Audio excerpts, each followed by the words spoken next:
Welcome to our channel. Today we how to reduce insurance costs with Progressive, full guide step by step clearly. To reduce insurance costs with Progressive, start by visiting their official website. Create an account if you don't have one, or log in to your existing account.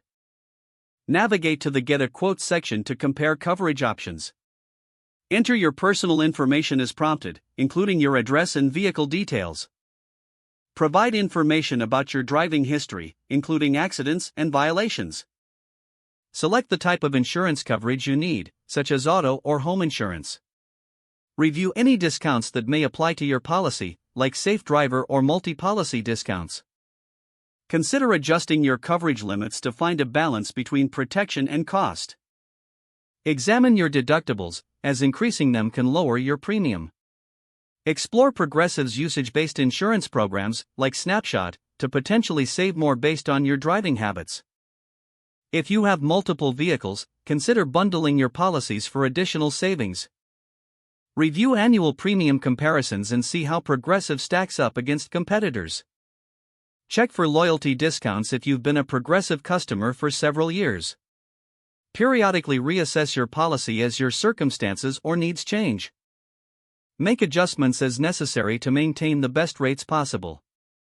Finally, take the time to reach out to a Progressive representative for personalized advice. If the page does not load, refresh the browser or try again in a private or incognito window. Make sure you are using the correct email address, then retype it carefully to avoid small typos. If your password is not accepted, use the reset option and create a new strong password you can remember. Check your spam folder for verification or security emails, then complete any requested confirmation steps. Enable two-factor authentication if available to improve account security and reduce unauthorized access risk. After signing in, review your profile details so your contact information and settings are accurate and current. If you see an error message, note it down and try again after restarting your device and internet connection. Log out when you finish, especially on shared devices, to keep your account and payment information secure. If the page does not load, refresh the browser or try again in a private or incognito window. Make sure you are using the correct email address, then retype it carefully to avoid small typos.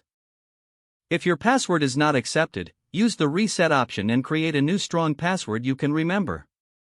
Check your spam folder for verification or security emails, then complete any requested confirmation steps. Don't forget to like this video and subscribe to our channel for more step-by-step tech guides.